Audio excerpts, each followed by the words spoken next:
Welcome back, everyone, to today's episode of Understable Discourse and this edition of Chain Reaction as we look back to the 2025 season and see what we can learn from it as we go into 2026. And today I want to take a moment and look at the first kind of release of the Fandom Survey and talk about what they have to say about the results related to players that we like, players that we don't like, and that kind of thing. So let's get into it.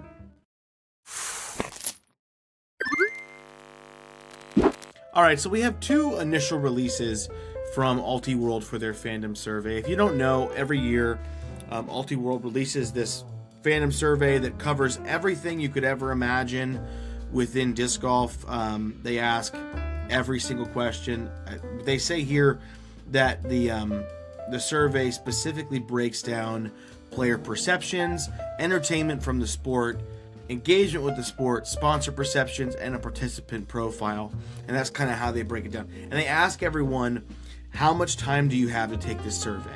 And there's like a short, condensed version of it, and then there's the full-on survey, which, when you're someone like me, who knows, when they ask you, which of these players do you know, and you know all of the players, not know personally, but like, you know of the players, you have to answer for every single player, and it can take a while. So it's a bit complex, but it's been a great way for us to look at some of the data coming from the disc golf community over the past few years.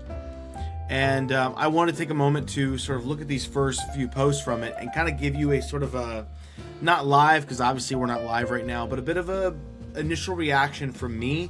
This isn't as scripted as normal episodes would be, where I have it fleshed out to all my main points, because I kind of want to have a conversational walkthrough of what I see here on screen and what we kind of go through. Because I think it'd be very interesting to see, like, I could sit here and create a very polished, here are my top 5 takeaways, that kind of stuff. There are a lot of channels that are doing that, but this is more of a gut reaction. I want to see what I see from this organically. So when we look at this first release from them that talks about, and I'll make sure to put some of the graphics that I talk about here on screen for you to see.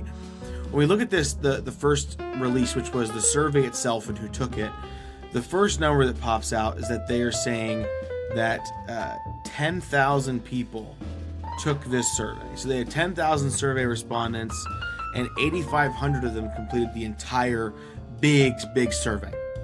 And so they also say that's a 30% increase from respondents of last year.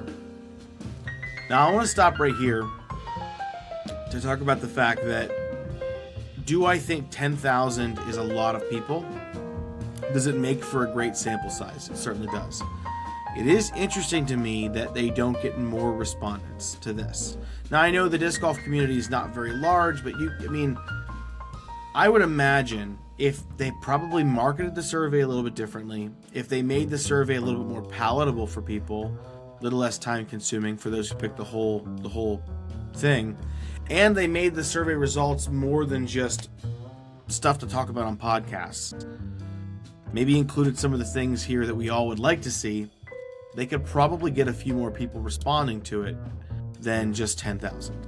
But in terms of like what is considered a good response, 10,000, that's a good sample size. So we're happy about that. And to see continued growth of respondents over the course of several years is incredibly encouraging. So there's that. So it started in 2022 and it grew and grew and grew and grew and grew from there. And that's kind of what it went from. And when you look at the results here, they ask people like where they've heard about the survey from, and like obviously most people heard about the survey because of the Disc Golf Network. And then you have other things like funny enough, Disc Golf Valley, email, other social media, disc golf podcasts, email from the PDGA, from the DGPT, but far ahead it's the live coverage. But Disc Golf Valley is very interesting that it comes in second, head over heels above any other thing except for the Disc Golf Network. I find that incredibly fascinating. But looking at the kind of array of survey respondents, the number one most participating birth year is 1990. Us 1990 kids, we're the heaviest respondents at 273 responses, but they had the oldest respondent being 83, born in 1942, and the youngest respondent being 5, which, if we're being real here, should that survey count? Probably not, but it's a cool number to have, I suppose. Predominantly mostly male respondents, but it is nice to see that at least 500, almost 600 respondents were women, so that's great. Want to definitely get more of that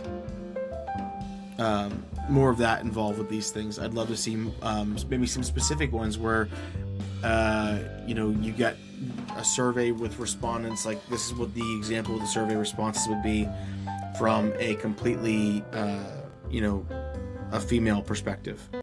Maybe they feel differently. Like, for instance, not that, obviously for the broader fan base, we want to know what men are thinking of like the FPO players and the FPO stuff. But I would love to know, if you took out all male respondents, what the results were for all of the FPO players. I want to know what they would look like. I would love to see what the ladies think of the FPO field and the FPO play. So in the future, I'd love to see Ultiworld do something like that, where we can see the difference between here's what all the men think, here's what all the women think when it comes to these players, because things are obviously skewed one direction or another based upon how they feel. And especially if you're looking at a bunch of guys who watch the MPO field who don't watch as much FPO play, their opinions are going to be different from a guy like me who I watch all the FPO stuff, so my opinion might alter from there. And then even further down the line, my opinion might be different than an FPO player's opinion, or a woman watching the FPO coverage. So I'd love to see more of a breakout there in the future. Let me know what you think. Would that be something you'd be interested in seeing? Then 73.4 respondents were grouped from the United States. The next biggest portion obviously is grouped in Europe, which they do a kind of a breakout of what countries there. Small responding group in Canada. Woo, sorry. I promise that this isn't boring me. It's been a long day, but you break it out into different states. Obviously, Texas, California, your number one responding states, with I think Wyoming is the smallest at only 9 respondents. Over on the European front, Finland, 700 responses from Finland. Sweden and Norway are up there with other countries. Estonia, kind of odd to me. Only 81 respondents from Estonia. You'd think with how beloved disc golf is in Estonia that you'd have more than 81 people responding. In fact, if you look across the board, I just would think maybe they're not marketing it well enough in the European market. Because this is another one. I'd love to know what all these answers were only from the European lens. Take away all other regionality when it comes to voting and show me the results of the entire survey if only from the European perspective. It'd be great if we could have some kind of, like, after it's all out, if there'd be some kind of document where we could go and we could sort it any way we wanted to. We'd probably learn a lot more, but it's not my survey, so I can't I can only make recommendations. I can't tell them what to do. And then the only other things here kind of worth mentioning is that 56% are active PDGA members. That's not a humongous deal, because typically whether or not you play in PDGA events doesn't always directly correlate to if you watch coverage. In fact, there's a lot more people who play in events than they actually watch coverage. And then 56% of respondents are currently subscribed to the Disc Golf Network. But yeah, so that's kind of who took the survey. I took the survey. Let me know. Did you take the survey? Did you take the long version of the survey, the short version? Do you think this is even useful or helpful?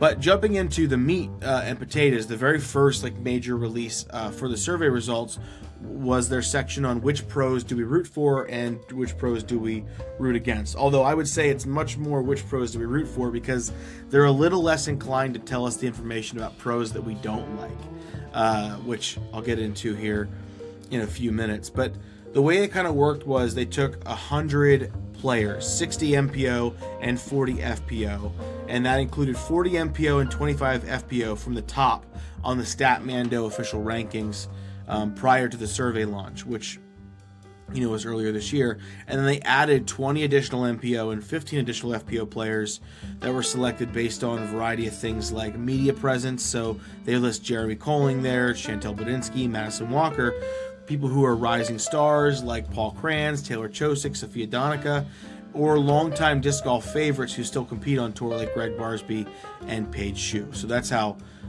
different people get on this list, even though they're not inside the top 40 and top 25. There's still players on here that I'm curious, so I don't know that they're in the top 25 or 40. In fact, I'm going to look at that because I think that's important to know. Is, of course, I guess when during that point of the year they would have been. So never mind, I answered my own question. To be realistic, there are some players here that aren't very well liked players, who aren't really rising stars, longtime disc golf favorites, or have a media presence, who I don't think ended anywhere near the top 40 or top 25, but maybe when this came out, they were pushing the top 40, top 25. I would argue that maybe they weren't. But that's how it is. So, looking at it, the first thing they kind of revealed were the average fandom scores for professionals featured in the survey. And so the way this worked was, on a scale of 0 to 10, are you rooting for or against the players below? And it gave you the list of players. And the way it was supposed to work, even though I think this is a little bit tough, because when you do surveys of this kind of size, there is a certain drop-off sometimes in understanding of like how they meant for something to be taken. And the way they kind of did this was, if you answer 5 means that you like the player. Anything below a 5 means that you don't like the player. So basically they said a player that you dislike would get a number less than 5, with your least favorite player getting a 0. A player you like would get a number above 5. So 5 is like that base scale of like, this player exists, I feel kind of indifferent about them. That's also tough on a scale of even number. Well, I guess 0, they're counting 0, so 5 really would be kind of in the middle. But I think a lot of people took this a bit of a different way, because like, if I asked you on a scale of 1 to 10 if you like something, if I said 5, you'd probably think, man, you don't like that very much, as opposed to you're neutral about it. You know what I mean? So some people may take this differently. But that's the way we're kind of looking at this, the lens they want us to look at it with, which is, if the player's a 5, it's not that they're disliked, it's that people don't have too much of an opinion on them in any kind of negative or positive direction. So that's the scale we're kind of looking at. But when they release the numbers, surprise, surprise, the player who has finished in the top spot for the last 3 straight years, second place this first year ever they had the survey, Simon Lizotte. I think everyone across the board just loves Simon. I think it's hard to dislike Simon because of his social media presence outside of disc golf and then his play inside disc golf. It's not surprising to see him at the very top, sitting at an 8.56 in terms of his fandom rating. Although I will say that number is down, I believe, from previous years, because they also list how they've changed, and it used to be an 8.81. So he used to be close to a 9, and now he's down at 8.56. But still, that's he still stands atop the list.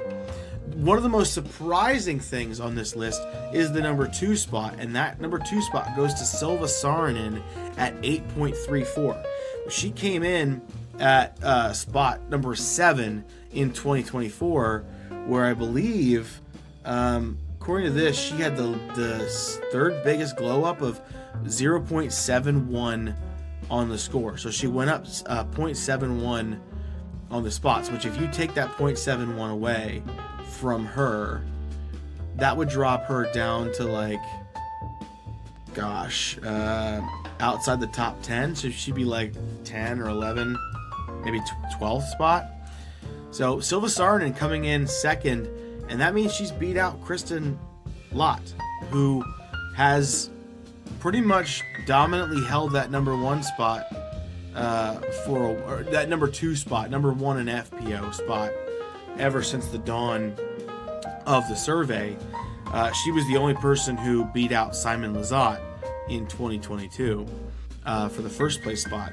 But Kristen saw a definite drop. Now she's at 8.15, so still really well liked. But to see Silva jump so far up the list, especially when I think that a number of people would argue that Silva's personality isn't very outgoing and stuff like that. And I don't know that there were enough respondents on the European market to really sway this one. That's where I really think it'd be so valuable to be able to sort this out and see, here's what the American population thinks, here's what the European population thinks, and then here's what they all think together. We could learn so much more about that if we were able to break it out like that across the board. Because Silva, she saw an increase, Kristen saw a rather sizable decrease of 0.42. So she went from 8.58 down to 8.15, which is, is what it is. But the rest of the top of the list is filled out with players who we expect to be there. Calvin Heimberg, Kristen Lott, Nate Sexton, Owen Scoggins. It's great to see Nicolas Antala up there. I think that was a move up for him for the last 4 years, he went from 35th to 15th to 9th to the 7th this year. So that's pretty fantastic on his end. AB's up there. Annika Sten, glad to see her up there on the high part of the list. And then you got, your Paul McBeth, your Jeremy Colling, Paul Ulibarri, all this kind of stuff, it's super nice to see how well they've done comparatively. Some players who took noticeable dips. You got players like Matty O, who went from 5 last year to 15 this year. You've got players who really, if you look, he went from 8.01 to 7.47. Now, we saw a lot less Matty O this year. He really didn't have a very good year in terms of his competitive drive, but I don't know. Kyle Klein also took a big hit this year, going down 0.51 rating spots. And maybe that's because, once again, we just don't see Kyle a lot. People talk about him like he's Mr. Forgettable. So, yeah, Joey Bucket's down a decent bit. Eliezer Midling down. Cole Redolin down a decent bit. Emily Weatherman, who just was kind of nowhere to be found this season, obviously dealing with injury-based things, so not entirely her fault in that regard. But the players who got the biggest boost, you got Ben Calloway getting 0.85, and a major increase for Ben Calloway coming from last year to this year. Ezra Aderhold, and then Silva. You got Silas Schultz, Ezra Robinson. So of the top 5, 3 of them being first-time winners, which is a pretty big deal. It's amazing how that a win can be such a big thing. Nico LaCastro, the second most disliked player in the Fandom Survey, he showed a boost of 0.34 rating points. Because when you look at the least liked in terms of survey score, there's only 4 players who fall below a 5.0. So technically only 4 players fall below that line of I'm indifferent about them. And that's Drew Gibson at 4.72, Joel Freeman at 4.62, Nico LaCastro at 3.88, and Natalie Ryan at 3.11. And the 4 of them have kind of, I think, always existed there. The last 3 years, Natalie Ryan's come in last. Nico, for the last 3 years, has come in second to last. Joel Freeman has come in third to last. And Drew Gibson has come in fourth to last. The 4 of them, every single year, are right there. It's kind of crazy that they're, I get it. I get why, we can be real here, you and I. We can understand why some of those players are down there. It makes sense, I suppose. But, interesting. Just interesting. Another thing that they really brought up, which was fun to look at, were the players who had the greatest difference between how their scores were distributed across their overall fandom rating. So you have a player like Paul Kranz and Gannon Burr. They compare directly with each other, where Paul and Gannon both finished at 6.64. But if you look at how they did it, it's very different. Paul Kranz had a rather consistent support on the top end, whereas Gannon Burr had a much higher response. So like 12.12% of people gave Paul Cranz a 10. 21.4% of people gave Gannon Buhr a 10. So Gannon way higher in the 10 category. However, Gannon also had 5.78% of people give him a 0, compared to less than 1% giving a 0 to Paul Cranz. So Gannon has a much more diverse set of fans who like him and dislike him, whereas Paul Cranz is just generally, it seems to be liked across the board. So that's also very fascinating as well. The only other thing I think is worth mentioning here is you've got some stuff like who your favorite players are. The favorite player for MPO is Simon Lizotte, obviously, but when you look at the percentage change over the years, you got some players who just keep kind of coming down and players who keep moving up. Anthony Barella, 4.32% of respondents selected Anthony Barella as their favorite player more than the previous season, whereas 4.05% selected Simon Lizotte less. The biggest area we can see this swing, according to this, the favorite player in the FPO field was Kristen Lott at 27.07% of respondents selecting Kristen as their favorite player. Now, I said Silva was number 2 in the rankings. That means when you average out all of the different score distributions, Silva's number 2. But in terms of the person who received the most favorite player spots, that was Kristen Lott at 27.07. And what's wild about that is that Silva is at 17.23%. If you go 1 year ago, Kristen was at 44.54%. Almost half of all respondents selected Kristen as their favorite FPO player. She dropped that by 17.5% this year. Whereas Silva, last year, only 4.15% of respondents chose Silva as their favorite player. This year, 17.23%. So it's a 13% plus increase for Silva over Kristen, which is, once again, fascinating from a numbers perspective.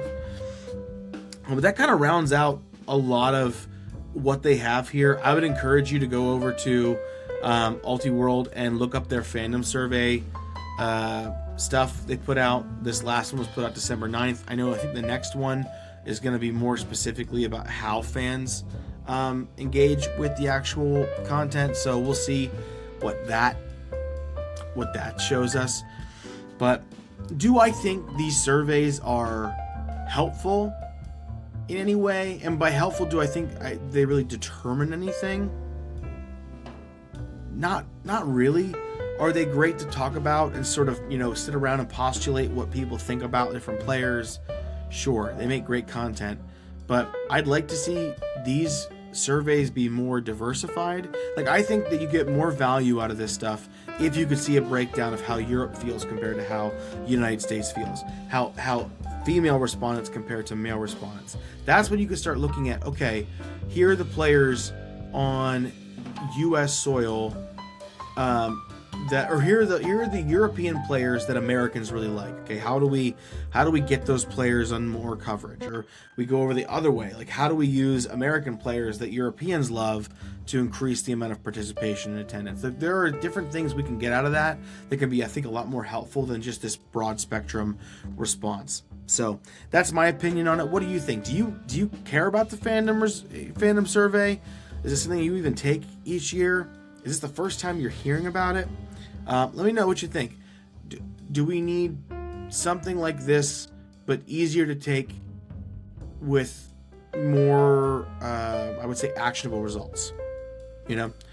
And yeah, those are my opinions on the fandom survey. We'll look at the other parts as they come out. Like I said, I know this wasn't a very scripted episode where I sat and gave you all my insights, but I kind of wanted to walk you through what I'm seeing as I see it, and kind of give you some insight as to how my brain works around it. But yeah, so hey guys, it is almost Christmas. We're only a few days away. 2 days will be Christmas Eve, 3 days will be Christmas, which is really hard to believe because it just feels like it's gone so fast this year. This has been like the least Christmassy year I can remember in a long time. But that just seems to be how the year's gone. That being said, we are not going to be having our typical Wednesday show because it is going to be, tomorrow's Tuesday, 23rd, and Wednesday is the 24th. We're not going to be having a Christmas Eve release for everybody. Enjoy the time with your family. And then next week, we're going to have our last episode of 2025. Just wild to think about. We'll talk a bit about the process, how we got here, what our plans are for 2026, and just have a good time doing it. But thank you so much for being here. I appreciate your time, appreciate your support. Make sure you go down there and you hit that like button if you like what you heard today. And if you didn't, let me know in the comments what you want to see differently. Also, while you're down there, hit the subscribe button. It's the best way you can help support the growth of this channel. And until I talk to you next time, instead of going out and playing disc golf or watching disc golf, go out and enjoy some time with family. And Merry Christmas to everybody out there. I'll catch you later.